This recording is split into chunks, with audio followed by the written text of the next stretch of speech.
Acá en Sinaloa, 29 de abril de 2017, en esta sección de Memorias y Fe, vamos a entrevistar al Padre Jimmy. Acompáñenme. Iglesia San Miguel Arcángel, Iglesia Anglicana de... ¿Podría presentarse? Hola, ¿qué tal? Yo soy Jaime Marvin Quintero Corrales, sacerdote católico romano, era antes, hoy soy católico anglicano. Me dicen el Padre Jimmy. ¿Dónde nació? Aquí en Culiacán, Sinaloa. ¿En qué fecha? 30 de diciembre de 1974. ¿Su formación? Mi formación fue aquí en Culiacán, estuve en la primaria Antonio Rosales, secundaria se llama Técnica 50, escuela preparatoria Dr. Salvador Allende y mi formación sacerdotal en el seminario Culiacán, en el nuevo, que está por la carretera internacional. ¿Cómo fue su infancia? Fue muy bonita, tuve una infancia muy tranquila, era un Culiacán campirano todavía, un Culiacán que se dice rancho chiquito, todos nos conocíamos, convivíamos muy bien. Recuerdo que solamente una vez nos cambiamos de domicilio por la cuestión de prosperar, vivíamos en una colonia elevada, nos vinimos un poquito más abajo, cerca del Hospital General, por ahí. ¿Y dónde vivía antes? Vivíamos cerca de la ETI, en la misma colonia de Rosales, pero en la parte de arriba, era un cerro, un cerro que era un basurón, un mirador, después fue una secundaria, pero digo, sí era muy agotador para las abuelitas subir hasta allá, para la mamá, aunque estuviera joven, era difícil, pero pues nos cambiamos por lo mismo, pues estar cerquita de los hospitales y para tener una mejor calidad de vida como hijos. ¿Qué juegos realizaba? Jugamos fútbol, béisbol, canicas, juegos chichilegua, changaray. ¿Qué es eso? Chichilegua se ponía uno abrazado, se agarraba de un poste, de un árbol y brincaba uno encima del otro y te tenías que mover y el primero que se caía perdía, ¿no? Ese era Chichilegua. ¿Y el otro? Changaray es un juego tradicional de Sinaloa. Se ponían dos palitos, se levantaba y se pegaba, tipo béisbol, y tú ibas contando, tú decías, son 50 varitas, entonces ibas con 1, 2, 3, y aproximadamente si tocabas, es como el stop, pero aquí es pegarle y correr. Ponía la varita en forma de una T, como una portería de fútbol americano, y tú dabas los pasos, lo contabas, si le atinabas, desde ahí tenías que tirar la vara y tumbar ese arco. Si lo tumbabas, ganabas los puntos para ti. Esa etapa hasta la preparatoria, ¿cuál es su recuerdo más significativo? El conocer a Dios. ¿Cómo lo conoció? Lo conocí en la juventud, saliendo prácticamente de secundaria, en la edad de las fiestas, de las famosas disco móvil, las tardeadas que ya se acabaron hoy en día. Por amigos de baile o amistades de fiesta, me dice uno de los compañeros, oye, yo estoy en un grupo juvenil parroquial, ¿qué te parece si vamos a la iglesia? Pues mira, a mí no me gustan mucho esas cosas de la iglesia, no conozco. ¿En qué año sería? Fue en el 96, Ajá. 1996. Yo no conozco muchas cosas de la iglesia, yo nada más voy a misa cuando son 15 años, boda, bautizo, cuando se muere alguien, ¿no? Pero eso está yendo semanalmente, un grupo juvenil, pues no. ¿De qué parroquia fue? Fue la iglesia de Santa Cecilia. Ajá. En la colonia Rafael Buelna estaba el padre Víctor Ayala, prácticamente lo iban a cambiar a los 3 meses de estar yendo yo ahí, y entraría el padre Francisco Coronel Madero. Es una iglesia que está como en una loma, ¿verdad? Sí, es como un partenón griego, ahí está la lomita. De hecho, el mismo padre Víctor la hizo por la imagen de la cajetilla de cerillos, clásico. ¿Y cuándo decide entrar al seminario? Yo decido entrar al seminario 3 años después de haber encontrado el camino de Dios, a través del grupo juvenil, a través de las asambleas de oración, de las misiones. Fui ministro de la Sagrada Eucaristía, llevaba la Sagrada Comunión a los enfermitos, miraba las necesidades, predicaba el Evangelio, era ministro de la Eucaristía y de la Palabra, predicábamos el Evangelio en la oficina de sacerdote. Y me fue gustando, me fui enamorando de la obra de Dios y decido entrar al seminario. ¿En qué año entra? Fue en el 1999. Ahí durante su estancia en el seminario, ¿cuál es el recuerdo más significativo, la experiencia más importante, se puede llamar? Pues fueron muchas muy bonitas, ¿no? Cuando estaba en el seminario nació mi primer sobrino, cuando estaba en el seminario tuvimos la bendición de que viniera el cardenal Pio Laggi, ministro de la Educación. Entrando los primeros meses fue nombrado obispo Monseñor Isidro Álvarez, José Isidro, obispo de Mexicali.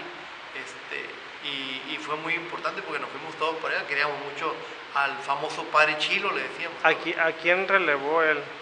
Él era rector del seminario, y ignoro la historia de la diócesis de Mexicali, no la recuerdo la verdad ahorita.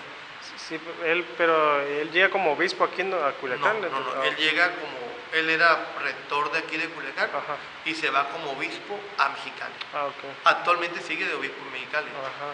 De aquí me tocó de obispo don Benjamín Jiménez Hernández.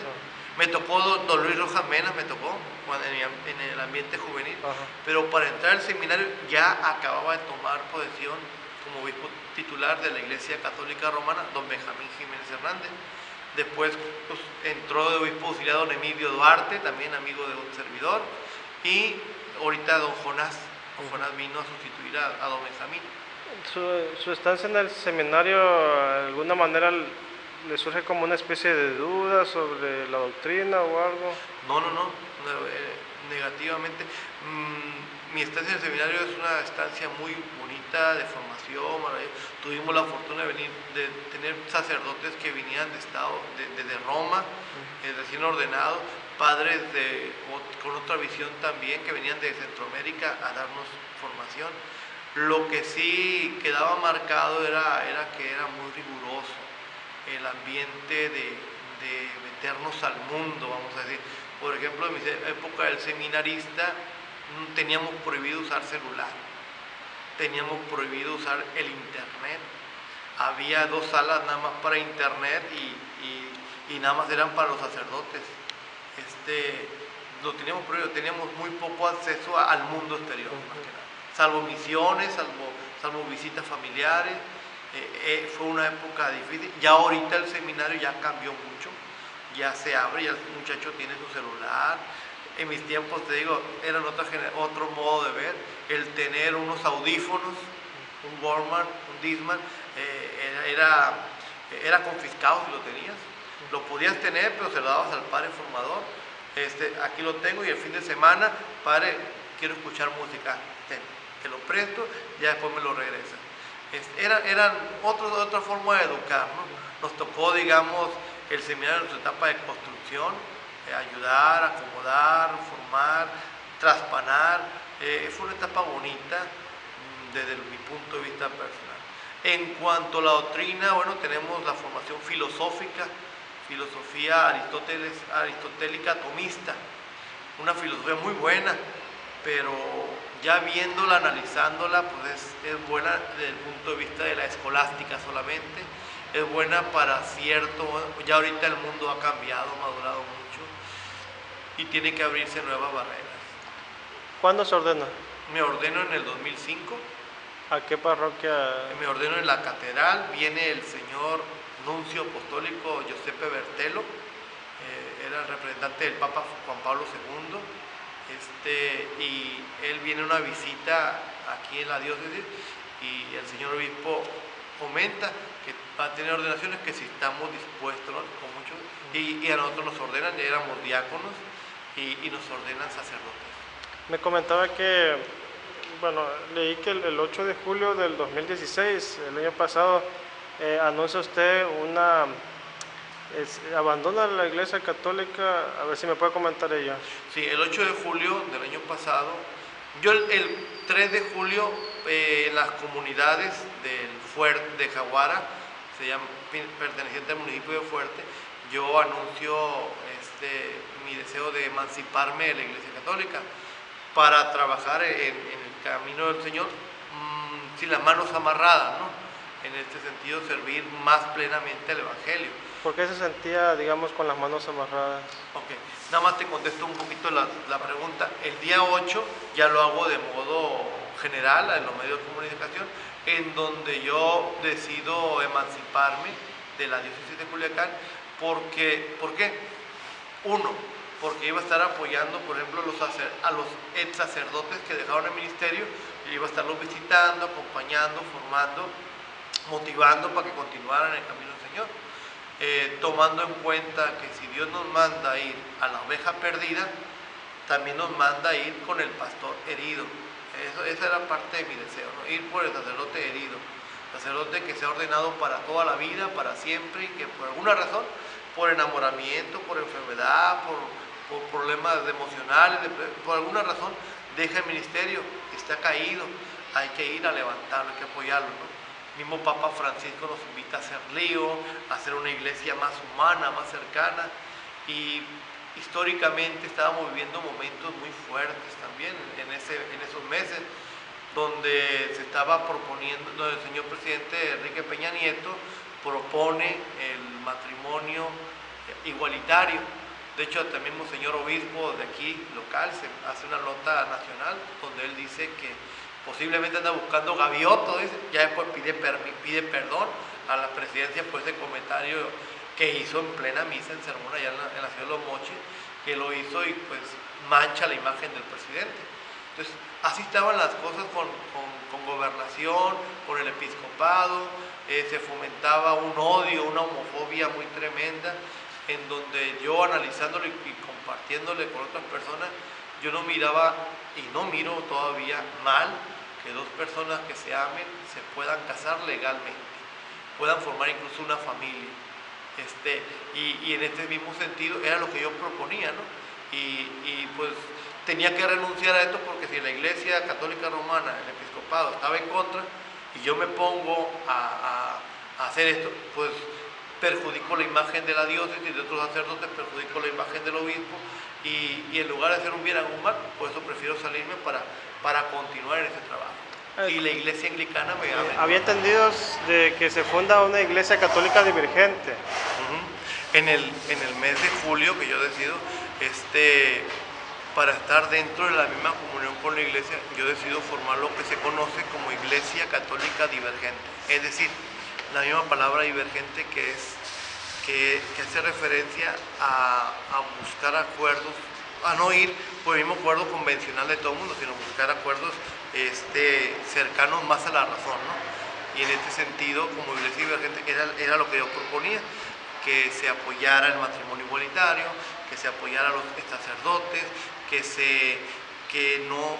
fuera una iglesia sin tanta burocracia, una iglesia que se modernizara más a los tiempos, que evolucionara, ¿no? Como iglesia divergente es lo que yo proponía, en el sentido de que todavía en este tiempo, en este siglo, en este día que estamos viviendo, todavía es pecado usar preservativos, usar el condón. Todavía es pecado, por ejemplo, que una persona que decide no tener hijos tome pastillas, tome esto. Entonces, se aumenta riesgos de salud o embarazos no deseados, se pone un tabú en torno a lo sexual, y vemos embarazos desde chiquillas de 13 años hasta muertes también por este sentido, ¿no? Y por este mismo deseo y por el acercamiento que yo he tenido con parejas que dicen, padre, que yo me divorcié pero no me he vuelto a casar, ese mismo deseo de recibir a Jesús es lo que proponía como iglesia divergente, y es lo que estaba trabajando en ello, ¿no? Tristemente no se pudo lograr 100% todo esto, porque hubo influencias políticas, tengo que decirlo, influencias religiosas también. Todo esto se hace en la Ciudad de México, en la Secretaría de Asuntos Religiosos, y se me pusieron trabas. El mismo notario notó que hubo una mano negra, una mala intención. Se me acusó de profanar templos de propiedad de la nación, se me acusó de otras cosas, en donde mismo Secretaría de Gobernación me ponía un ultimato, ¿no? Y hasta me ponían hasta la cárcel. Entonces, por eso mismo yo empiezo a buscar más información de lo que yo proponía y esto lo maneja la Iglesia Anglicana. La Iglesia Anglicana es libre, es abierta, es democrática, promueve todo esto. Entonces, digo, ¿qué ando buscando yo? Todo lo que yo estaba proponiendo viene como anglicanismo, aunque era divergente, pero tiene la misma estructura, la misma finalidad, la Iglesia Anglicana. Y no se puede pensar que al usar métodos anticonceptivos o parejas del mismo sexo se le puede decir no a la vida. No se está hablando porque hay anticonceptivos de barrera como es el preservativo. No son anticonceptivos abortivos como la píldora del día siguiente, son anticonceptivos de regulación de control de la natalidad, ¿no? que ayudan a la cuestión hormonal, como son los implantes. Bueno, de acuerdo al mismo ginecólogo lo mirará, ¿no? El aborto, estoy totalmente en contra de esto. La vida es ante todo. Cuando dice que son personas del mismo sexo, ahí tampoco no se dice no a la vida. ¿Perdón? Cuando se permite la unión de dos personas del mismo sexo, no se dice también no a la vida, porque no hay procreación. Hay muchos medios de cómo darse la vida, ¿no? Está embarazo subrogado, donde toman parte de la carga genética de él o de ella. En la cuestión de la pareja de mujeres que son lesbianas, pues ellas pueden optar por la fecundación in vitro. Hay vida, hijo. ¿Cómo se va a decir no a la vida cuando la misma vida se abre paso por sí misma? ¿Qué? Te dejo ahorita aquí porque ya llegó el señor obispo. Si gustas, continuamos la entrevista en otro